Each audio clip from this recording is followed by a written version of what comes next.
অধ্যায় ২০ November December ১৯৭১ সালে প্রথম যুদ্ধ শুরু হয় ২৫শে মার্চের মধ্যরাত্রিতে পাকিস্তানের সেনাবাহিনী যখন নিরস্ত্র অসহায় সাধারণ মানুষের বিরুদ্ধে কোনরূপ সতর্কবাণী ছাড়াই সম্পূর্ণ অতর্কিতে আক্রমণ করে।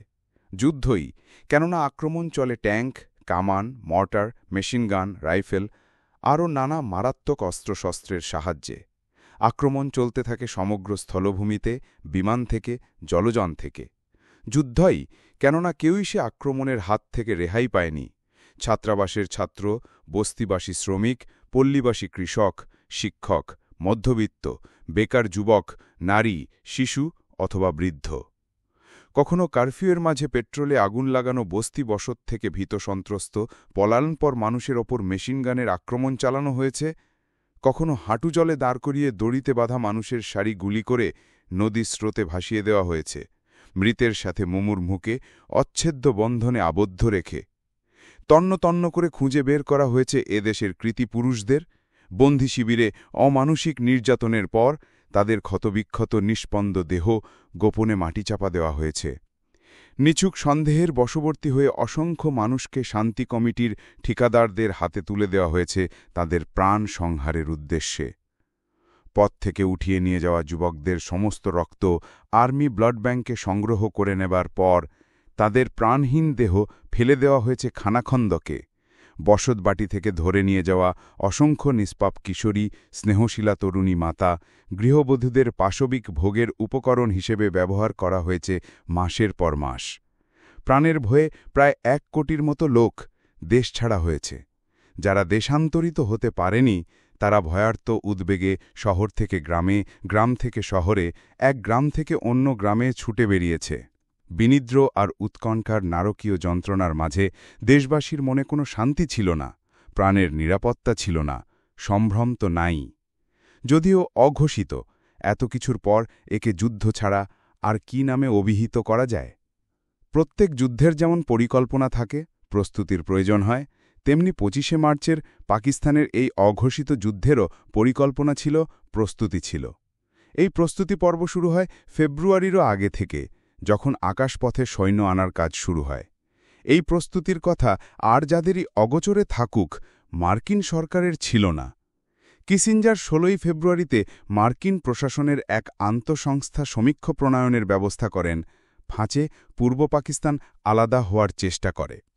যে সময় কার্যত সমগ্র আওয়ামী লীগ জাতীয় পরিষদের বৈঠকে যোগদানের জন্য অধীর আগ্রহে অপেক্ষমান, ঠিক সেই সময় কিসিঞ্জারের পক্ষে পূর্ব পাকিস্তান আলাদা হওয়ার চেষ্টা করতে পারে, এহেন অনুমানে প্রবৃত্ত হওয়ার চেষ্টা বিশেষ তাৎপর্যময়।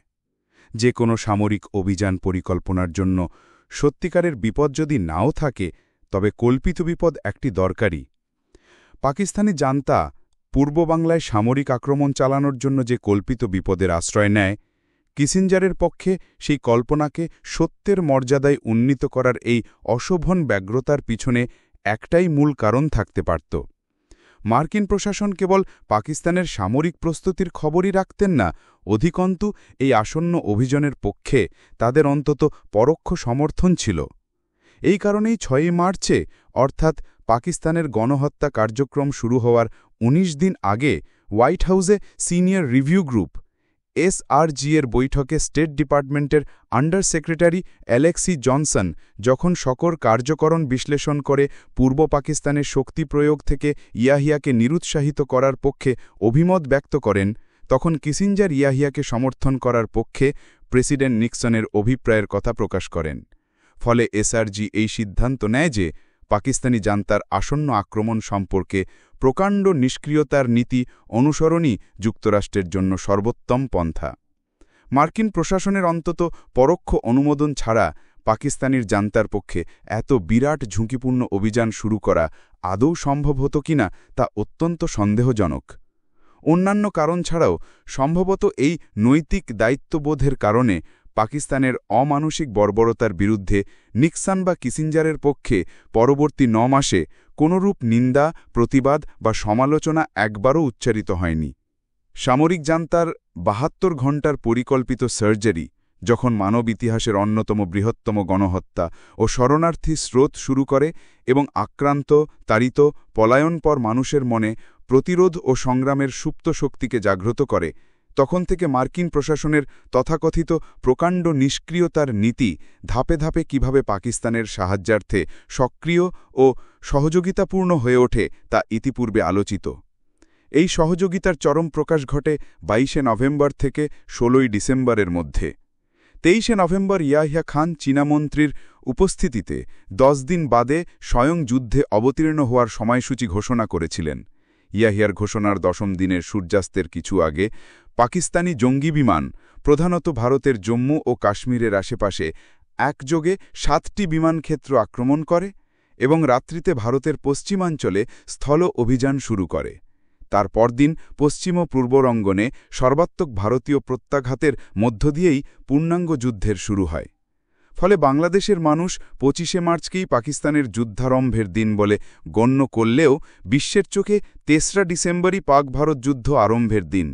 এর আগে মূলত পূর্ব বাংলার সীমান্তে বাংলাদেশ, ভারত ও পাকিস্তানের বাহিনীর মধ্যে যেসব সশস্ত্র সংঘর্ষ চলে আসছিল তা সীমান্ত সংঘর্ষ হিসেবেই পরিগণিত। কিন্তু কিসিঞ্জারের রায় অনুযায়ী 21-22 নভেম্বর বয়রা চৌগাছা সীমান্তে উভয় পক্ষের ট্যাঙ্ক, বিমান ও গোলান্দাজ সংঘর্ষের দিনই যুদ্ধ শুরুর দিন। তদনুযায়ী 22শে নভেম্বর ওয়াশিংটনে মার্কিন প্রেসিডেন্টের সর্বক্ষমতাসম্পন্ন জাতীয় নিরাপত্তা পরিষদের কার্যনির্বাহী উপসংস্থা Washington special action group WSAG এর বৈঠকে কিসিঞ্জার যুদ্ধ আরম্ভের জন্য ভারতকে দোষারোপ করেন এবং অবিলম্বে জাতিসংঘ নিরাপত্তা পরিষদের বৈঠক আহ্বানের পক্ষে মত প্রকাশ করেন। কিসিঞ্জারের দুর্ভাগ্য যে মার্কিন সরকারের পররাষ্ট্র দপ্তরই তার রায় এবং প্রস্তাবিত পদক্ষেপের সঙ্গে রাজি হতে পারেননি, বরং তারা আরও কিছু রাজনৈতিক দাবিদাওয়া মেনে নেওয়ার জন্য পাকিস্তানের ওপর চাপ প্রয়োগের পক্ষে মত প্রকাশ করেন। কিন্তু পাকিস্তানি জান্তাকে তার হতোদ্দশা থেকে উদ্ধার করার নৈতিক দায়িত্ববোধ থেকেই হোক এবং অথবা তাদের দীর্ঘমেয়াদী আঞ্চলিক স্বার্থ যে কোনো প্রকারে রক্ষা করার শক্তিদর্পী সিদ্ধান্ত থেকেই হোক, মার্কিন প্রেসিডেন্ট ও তার সহকারী অত্যন্ত অল্প সময়ের মধ্যে একের পর এক যেসব উদ্যোগ গ্রহণ করেন, তার ফলে উপমহাদেশে সংকট অচিরেই দুই বৃহৎ শক্তির বিশ্ব ভূরাজনৈতিক গ্লোবাল জিওপলিটিক্যাল প্রতিদ্বন্দ্বিতা ও সংঘাতের অন্যতম প্রধান পাদপীঠে পরিণত হয়। 22শে নভেম্বর নিক্সন ভারতকে সমরাস্ত্র সরবরাহ করার জন্য সোভিয়েত ইউনিয়নের প্রতি সতর্কবাণী পাঠানোর সিদ্ধান্ত নেন। সম্ভবত বাংলাদেশের রাজনৈতিক নেতৃত্বকে বহুধা বিভক্ত করতে না পারার ব্যর্থতাজনিত জ্বালা, মুক্তিযুদ্ধকে সাহায্য প্রদান থেকে ভারতকে নিবৃত করার অক্ষমতাজনিত ক্রোধ এবং মুক্তিযুদ্ধের অগ্রগতির মুখে পাকিস্তানের ভরাডুবির আশঙ্কা, এই সমস্ত কিছুর ফলে পুঞ্জীভূত মার্কিনী উত্তাপ অংশত নির্গত হয় সোভিয়েত নেতৃত্বের বিরুদ্ধে। ফলে সূচনায় যা ছিল পাকিস্তানের অভ্যন্তরীণ সংকট, তা পাকিস্তানি সামরিক জান্তার বলদর্পী বুদ্ধিভ্রংশতায় উপমহাদেশীয় সংকটে পরিণত হয় এবং মার্কিন প্রশাসনের ন্যায়নীতি বিবর্জিত পৃষ্ঠপোষকতা ও ভ্রান্ত পরামর্শের ফলে এই সংকটের জটিলতা ও পরিসর দ্রুত বৃদ্ধি পায়। মার্কিন প্রশাসনের চিরাচরিত বিশ্বপাহারাদারির মনোবৃত্তির প্রভাবে পাকিস্তানের 8 মাস আগের অভ্যন্তরীণ সংকট বিশ্ব সংঘাতের রূপ ধারণ করে। 23শে নভেম্বর WSAG এর বৈঠকে মার্কিন পররাষ্ট্র দপ্তরের অসহযোগী ভূমিকা অপরিবর্তিত থাকে। কাজেই কিসিঞ্জার তার বিশ্ব ভূরাজনৈতিক উদ্যোগ কার্যকরার প্রথম ধাপ হিসাবে বেছে নেন জাতিসংঘে সদ্য নিযুক্ত চীনা প্রতিনিধি হুয়াং হুয়াকে এবং গোপনে নিউ ইয়র্কে যান হুয়াং হুয়ার সঙ্গে সাক্ষাৎ করার জন্য। কিসিঞ্জারের নিজেরই সংক্ষিপ্ত বর্ণনা অনুযায়ী তার এই সাক্ষাতের উদ্দেশ্য ছিল পিকিংকে মার্কিনী উদ্যোগের খুঁটিনাটি দিক সম্পর্কে অবহিত রাখা, সম্প্রসারণবাদ রোধকল্পে মার্কিনী সরকারের সংকল্পে দৃঢ়তা ব্যাখ্যা করা এবং এক্ষেত্রে বিরাজমান বাস্তব সম্ভাবনা সদ্ব্যবহারের অসুবিধাগুলি চিহ্নিত করা।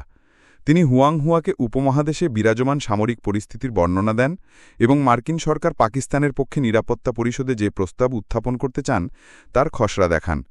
দুর্ভাগ্য পুনরায় কিসিঞ্জারের।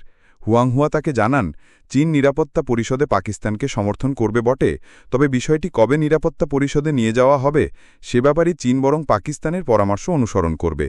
কিন্তু পাকিস্তানি গণহত্যা ও সন্ত্রাসের রাজত্ব কায়েম করার জন্য সমালোচিত ও নিন্দিত হওয়ার আশঙ্কায় ততদিন অবধি নিরাপত্তা পরিষদ অধিবেশনের পক্ষপাতী ছিল না। কাজেই 24শে নভেম্বর কিসিঞ্জার পুনরায় WSAG এর দ্বারস্থ হন, ভারতকে আক্রমণকারী হিসাবে প্রতিপন্ন করার জন্য। ইন্দিরা গান্ধী ওই দিনই ভারতীয় পার্লামেন্টে ব্যাখ্যা করেন কোন পরিস্থিতিতে ভারতীয় বাহিনী সীমান্ত অতিক্রম করে চৌগাছার সংঘর্ষে লিপ্ত হয়েছিল। ডব্লিউএসএজি বৈঠকে স্টেট ডিপার্টমেন্টের প্রতিনিধি কিসিঞ্জারের অভিযোগকে অমীমাংসিত বলে গণ্য করেন এবং রাজনৈতিক আপোষের জন্য পাকিস্তানকে চাপ দেওয়ার পক্ষে পুনরায় অভিমত প্রকাশ করেন। নিরাপত্তা পরিষদের অধিবেশন আহ্বানের পক্ষে কিসিঞ্জার যখন মার্কিন পররাষ্ট্র দপ্তরকে সম্মত করানোর চেষ্টায় লিপ্ত, প্রায় সে সময়ই অর্থাৎ ৩ ডিসেম্বরের সপ্তাহাধিককাল আগে ভারত সরকার গোপন সূত্রে অবগত হন যে ভিয়েতনাম ও ফিলিপিন উপকূলে অবস্থিত মার্কিন যুক্তরাষ্ট্রের প্রশান্ত মহাসাগরীয় সপ্তম নৌবহরের গতিবিধি এখতিয়ার বঙ্গোপসাগর পর্যন্ত সম্প্রসারিত করা হয়েছে। হঠাৎ বঙ্গোপসাগর অবধি মার্কিন নৌবাহিনীর তৎপরতার এখতিয়ার সম্প্রসারিত হওয়ায় ভারত সরকারে সন্দেহর উদ্রেক হয়, কিন্তু এ সম্পর্কে মার্কিন রাষ্ট্রদূত ও স্টেট ডিপার্টমেন্টের কাছে প্রশ্ন উত্থাপনের পরেও তাদের কাছ থেকে কোনো সন্তোষজনক ব্যাখ্যা লাভে ভারত সরকার অসমর্থ হন। মার্কিন সপ্তম নৌবহরের এখতিয়ার বঙ্গোপসাগর অবধি সম্প্রসারিত করার পূর্বেই এ সম্ভাব্য তৎপরতার পরিকল্পনা যথারীতি সম্পন্ন হয়েছিল বলে অনুমান করা যুক্তিসঙ্গত। বঙ্গোপসাগরের উদ্দেশ্য যাত্রার জন্য সতর্ক অবস্থা জারি করা সত্ত্বেও সপ্তম নৌবহরকে পূর্ব বাংলার বিরুদ্ধে ব্যবহার করার পথে রাজনৈতিক বাধা মার্কিন প্রশাসনের জন্য তখনও প্রবল। এই পরিস্থিতিতে সীমান্ত এলাকার ক্রমবর্ধিত সংঘর্ষকে নগ্ন ভারতীয় আক্রমণ হিসাবে প্রতিপন্ন করা এবং তজ্জন্য নিরাপত্তা পরিষদে ভারতের বিরুদ্ধে পাশ্চাত্য শক্তিসমূহ ও চীনের সম্মিলিত নিন্দাজ্ঞাপন অত্যাবশ্যক ছিল। একমাত্র এই উপায়েই মার্কিন ও বিশ্ব জনমতকে পরিবর্তিত করা মার্কিন প্রশাসনের পক্ষে সম্ভব ছিল এবং তার আগে সামরিক মীর্ঘ হস্তক্ষেপ রাজনৈতিক দিক থেকে দুরূহ ছিল। নিরাপত্তা পরিষদের অধিবেশন আহ্বানের ব্যাপারে স্টেট ডিপার্টমেন্টের আপত্তি মার্কিন জনমতের তীব্রতাকেই প্রতিফলিত করে মাত্র। অবশ্য এই বিভাগকে প্রয়োজনীয় নির্দেশ দেওয়া নিক্সনের জন্য দুর্লঙ্ঘ অসুবিধে ছিল না, অসুবিধে ছিল অন্যত্র। 23 নভেম্বর কিসিঞ্জার অবিলম্বে নিরাপত্তা পরিষদের অধিবেশন আহ্বানের ব্যাপারে সম্মত হওয়ার জন্য চীনকে যথাসাধ্য উৎসাহিত করার পরেও হুয়াংহুয়া অনুত্তেজিত থাকায় মার্কিন প্রশাসনের অবশিষ্ট ভরসার স্থল ছিল ব্রিটেন। কেননা ইন্দিরা গান্ধী ফ্রান্স সফরকালীন ফ্রান্স সরকারের সহানুভূতি ভারতের পক্ষে স্পষ্টভাবে ব্যক্ত হবার পর নিরাপত্তা পরিষদে ফ্রান্সের সহযোগিতার উপর মার্কিন ভরসা নিতান্ত কম ছিল। সোভিয়েত সহযোগিতার কোনো প্রশ্নই ছিল না। কাজী নিরাপত্তা পরিষদের অবশিষ্ট ও পঞ্চম স্থায়ী সদস্য ব্রিটেনকে পরিষদের অধিবেশন আহ্বানের ব্যাপারে সম্মত করানো এতই জরুরি ছিল যে স্বয়ং নিক্সন 26 নভেম্বর ব্রিটিশ প্রধানমন্ত্রীর সঙ্গে টেলিফোনে সংশ্লিষ্ট বিষয়ে আলোচনা করেন। প্রধানমন্ত্রী হিথ নিক্সন বর্ণিত পরিস্থিতির প্রতি সহানুভূতিশীল হলেও প্রস্তাবিত উদ্যোগ থেকে ব্রিটেনের আলাদা থাকার পক্ষে ইঙ্গিত দেন। স্পষ্টতই পাকিস্তানের পাপের ভার তখন এত পূর্ণ যে পাশ্চাত্য ত্রিশক্তিও এই প্রশ্নে নিজেদের মধ্যে বিভক্ত। আমেরিকার শেষ বর্ষার স্থল তখন পুনরায় চীন। 29 নভেম্বর কিসিঞ্জার তাই পুনরায় চীনা নেতৃত্বের মনোযোগ আকর্ষণ করেন, এবারে অবশ্য হুয়াংহুয়ার মাধ্যমে নয়, প্যারিসের অন্য আরেক মাধ্যমের সাহায্যে।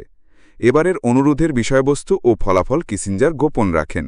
এমনিভাবে বয়রা চৌরাস্তা সীমান্ত সংঘর্ষের দিন থেকে সীমান্ত অঞ্চলে আক্রমণ ও পাল্টা আক্রমণ নিত্যকার ব্যাপার হয়ে দাঁড়ালেও এই সব ঘটনাকে ভারতীয় আক্রমণের নিদর্শন হিসেবে খাড়া করে নিরাপত্তা পরিষদের বৈঠকের আয়োজন করা এবং সেখানে পাশ্চাত্য শক্তিবর্গ ও চীনের সম্মিলিত ভূমিকা গ্রহণের মাধ্যমে মার্কিন জনমতকে প্রভাবিত করার জন্য কিসিঞ্জারের সকল উদ্যোগ ব্যর্থ হয়। ফলে বঙ্গোপসাগর অভিমুখে সপ্তম নৌবহরের যাত্রাও বিলম্বিত হতে থাকে। এদিকে ইয়াহিয়া ঘোষিত সময়সূচির 10 দিন নিঃশেষিত হতে থাকে।